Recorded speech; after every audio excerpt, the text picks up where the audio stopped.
हरेक मानिसको यात्राको लक्ष्य दुःख र पीडाबाट सुख र समृद्धतर्फ, निराशा र दुर्गतिबाट उत्साह र प्रगतितर्फ उन्मुख हुन्छ। यही प्राप्तिका लागि मानिसहरू ठूला ठूला सङ्घर्ष र आन्दोलन समेत गर्न पछि पर्दैनन्। हामी नेपालीहरूले धेरै पटक ठूला ठूला सङ्घर्ष र आन्दोलनहरू गरिसकेका छौँ।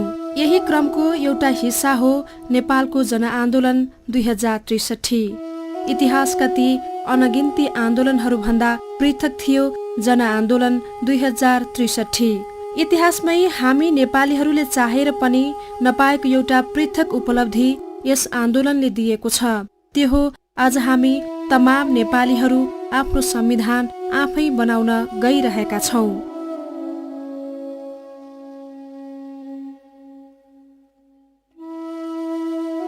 संविधान समग्र देशको मार्गदर्शन हो, जसले देश र जनतालाई स्पष्ट दिशा निर्देश गर्दै समुन्नत अनि समृद्धतर्फ डोहोर्याउँदछ। यस्तो संविधान जनताका लागि जनता आफैले बनाउँदछन्, तर आजसम्म हामी नेपालीहरूले यस्तो अवसर भने पाउन सकेका थिएनौँ, जुन जनआन्दोलन 2063ले हामीलाई प्रदान गरेको छ। त्यस संविधानका हरेक पानाहरूमा समुन्नत र समृद्ध नेपालका सुखी नेपालीहरूको हँसिलो अनुहार परिकल्पना गरिएको छ। जुन संविधानको पानाहरूमा हामीले जो मुस्कुराइरहेको सपना रचेका छौँ, त्यही वर्ग यसबारे अनभिज्ञ छ।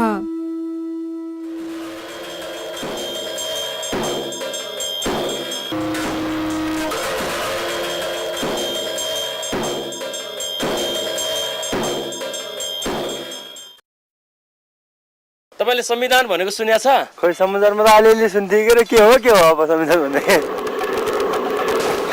सुनेको हामी एक घटना सुनेको त छु, खै के हो मलाई त थाहा छैन पो। संविधान त भन्यो, अब बुझ्नु त बुझि सुनेछ, अब त्यसमा के कसरी बन्यो त्यो थाहा छैन। सुन्न त सुनेको हो के र जान्न त केही जान्दैन, त्यो सुनेको मात्रै हो।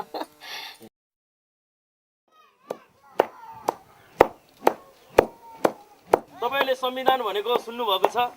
सुन्नु त सुन्नु भएको छ, लेकिन बरु अलिअलि बुझेन, आफूले गएन। संविधान भनेको त चुनाव गर्ने भनेर जस्तो लागेको थियो। सुन्ने खै सुनेको थियो सर, खै संविधान भने कस्तो पनि चाल्छ अलि पाखाएर। सुन्नु त सुन्छ, बुझ्दैन पुरै के हो।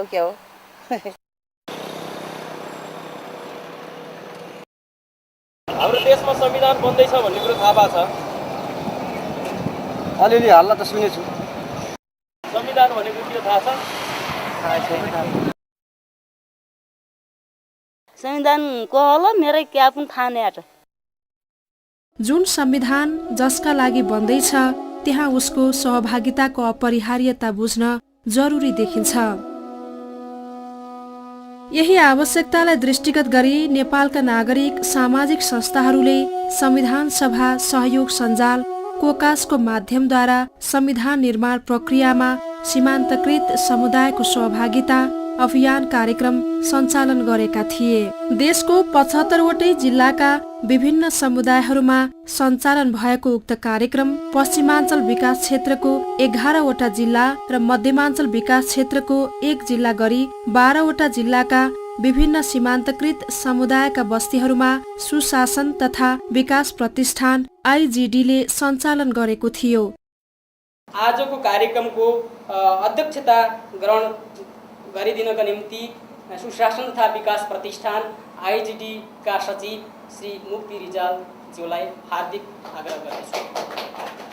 आजको कार्यक्रमको उद्देश्य र औचित्यमाथि प्रकाश पारिदिनका निम्ति सुशासन तथा विकास प्रतिष्ठान आइजिडी संविधान सभा सहयोग सञ्जाल कोकासका क्षेत्रीय संयोजक श्री राम गालामगर ज्यूलाई हार्दिक आग्रह गर्दछु। अब नयाँ बन्ने संविधानमा सबै नागरिकहरूको अधिकारहरू सवालहरू कसरी सुनिश्चित गर्न सकिन्छ अथवा संविधान सभालाई कसरी सहयोग गर्न सकिन्छ भन्ने सिलसिलामा यो कार्यक्रम आयोजना गरेका छौँ र यो कार्यक्रम सुशासन तथा विकास प्रतिष्ठान आइजिडी तथा कोकासले आयोजना गरेको कुरा पनि म जानकारी गराउन चाहन्छु र यो कार्यक्रमलाई RDIF right democracy and inclusion फन्डले सहयोग पुर्याएको कुरा पनि म यहाँ जानकारी गराउन चाहन्छु।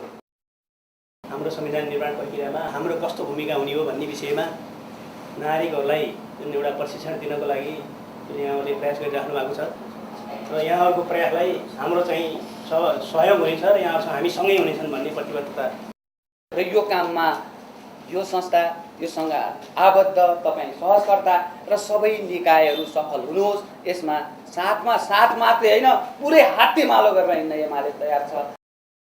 विविध पक्षका जति पनि आवश्यकताहरू हुन्, जति पनि उसले पाउनुपर्ने अधिकारहरू हुन्, ती अधिकारहरूले प्रचुर मात्रामा चाहिँ सजिएको संविधान हामीले निर्माण गर्नु परेको छ। सम्पूर्ण साथीहरू एकदमै हाम्रो संस्थालाई माया गर्ने, हाम्रो अभियानमा चाहिँ प्रत्यक्ष परोक्ष रूपले जुट्ने सबै साथीहरू, राजनीतिक दलका मित्रहरूको उपस्थितिले हामी चाहिँ आह्लादित भएका छौँ। अब एउटा स्थानमा कति भन्ने कुरालाई हामीले यहाँबाट अनुमान गर्न सकिँदैन। सकेसम्म हामीले बढी सहभागिता बनाउने प्रयास गर्नु पर्यो। जहाँ जुन बस्तीमा जुन चाहिँ सीमान्तकृत वर्गको समुदायको बस्तीमा हामी कार्यक्रम गर्दैछौँ। यसो भन्दाखेरि हामी पछाडि परेको होइन पारिएको भन्ने एक समुदायको धारणा छ। एक समुदायको चाहिँ आफै पछि परेको हो पारेको होइन भन्ने छ। त्यसलाई चाहिँ तपाईँले चाहिँ कसरी बुझ्नुहुन्छ? साँच्ची नै हामीले त्यो सभासदहरू मार्फत अनि त्यो वर्कसप मार्फत जुन सवालहरू मुद्दाहरू महिला पुरुष सबैलाई समेट्ने गरी पठाएका छौँ नि, त्यो त्यहाँ काटिन्छ कि काटिन्न, समावेश हुन्छ कि हुन्न, के हुन्छ यसको त्यहाँ अवस्था? अत्यन्तै राम्रो जिज्ञासा उठाउनु भयो यहाँले। लोकतान्त्रिक विधिको मान्यता छ, त्यो मान्यता अनुसार जनता नै राज्य शक्तिका स्रोत भएको हुनाले जनताको कुरो हुनुपर्छ। किनभने यो संविधान भनेको जनताले लेख्ने संविधान भएको हुनाले जनताले जे भन्छन् त्यो कुरो त्यसैको आधारमा लेख्नुपर्छ। यहाँ हेर्न सक्नुहुन्छ, यहाँ विभिन्न जाति भाषा क्षेत्र वर्गका व्यक्तिहरू सहभागी हुनुहुन्छ। जसरी उहाँहरू सक्रिय रूपमा आफ्नो कुरा, आफ्नो अधिकारको लागि, आफ्नो चाहिँ भविष्य राम्रो होस् भन्नको लागि सक्रियता निभाउनु भएको छ यो प्रश्नदेखि, त्यस्तै गरी तपाईँ हामी पनि लाग्नुपर्ने देखिन्छ। संविधान निर्माणमा चाहिँ हाम्रो कस्तो भूमिका हुन्छ त होइन? हामीले पनि अब चासो देखाउनुपर्छ। हामीले चाहेको जस्तो संविधान निर्माण होस्, दबाब सिर्जना होस् भनेर। त्यसकारण अब यो नयाँ प्रक्रिया आइरहेको छ, कार्यक्रम लिएर आइरहेका छौँ।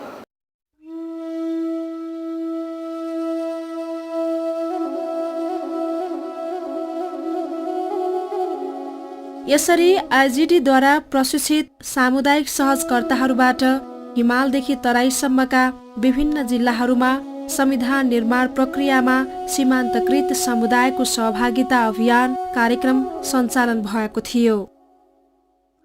उक्त अभियान अन्तर्गत पहिलो चरणको नागरिक शिक्षा कार्यक्रमले हिमाली जिल्ला मुस्ताङका 12 गाउँले गुरुङदेखि तराई मधेसका अति अल्पसंख्यक मुसाहर समुदाय, पहाडी जिल्ला लमजुङको बाँजाखेतमा बसोबास गर्ने तामाङ जाति र गोर्खा भुम्ले चोकमा छरिएर रहेका चेपाङ जाति जस्ता विभिन्न सीमान्तकृत समुदायले संविधानबारे जानकारी प्राप्त गरेका छन्।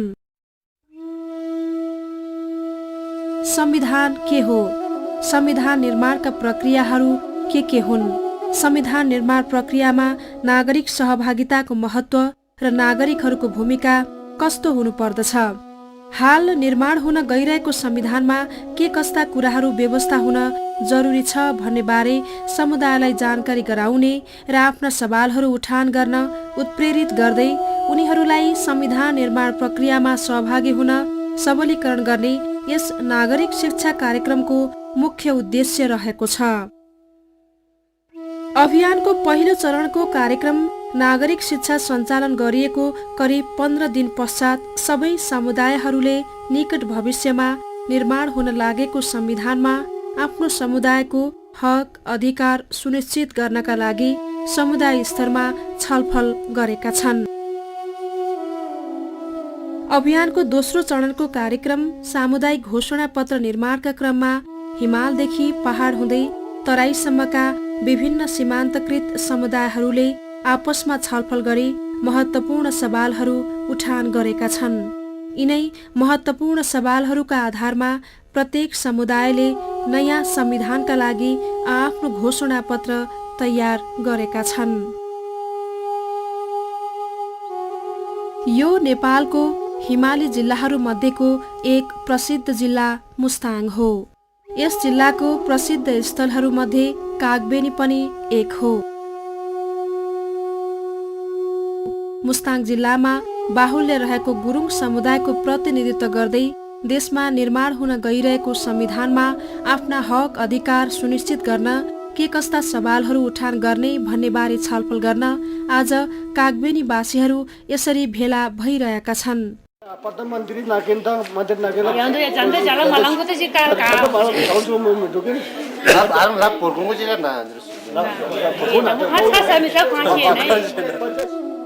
भेलाका सहभागीहरूले यसरी आफ्नै मातृभाषामा आपसी र समूहगत छलफल गरी केही सवालहरू उठाएका छन्। निर्वाचन आयोग की लाभ कुला आरंभ किचन काओ लोची की लाभ न नागरिक की दिगु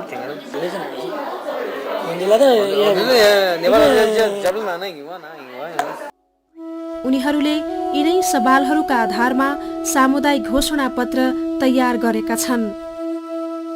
नारीले चाहिँ अहिलेसम्म भन्ने छ नारीले चाहिँ धेरै सहयोग गर्नुपर्ने छ।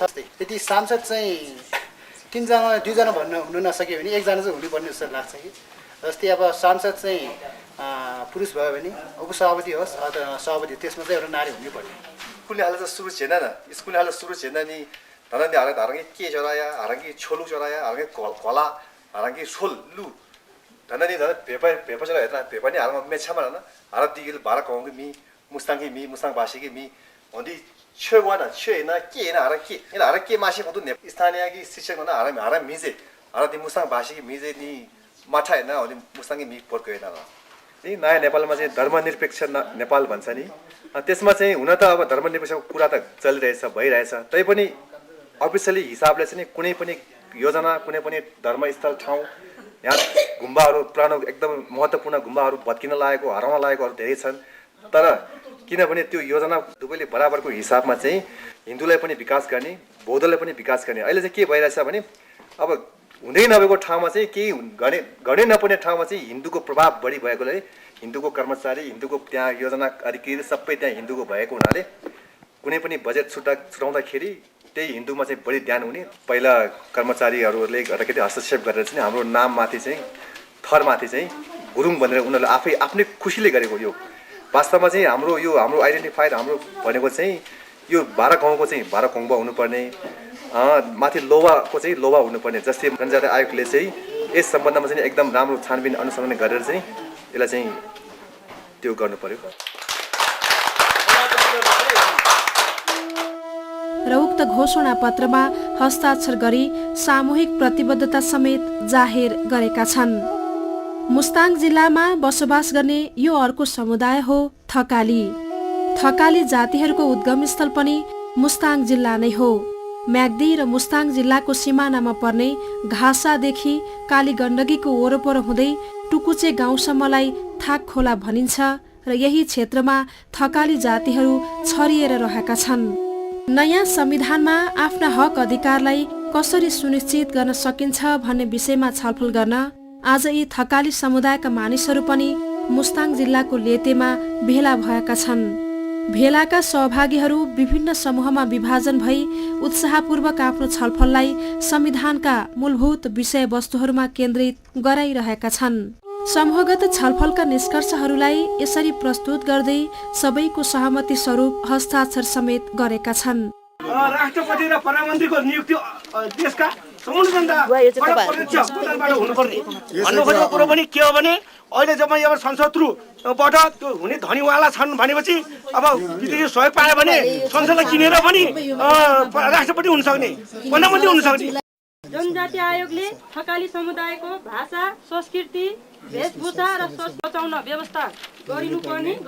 नेपाल सरकारले हस्ताक्षर गरेका संयुक्त राष्ट्र संघीय विभिन्न महासन्धिहरूमा लागू गर्नुपर्ने।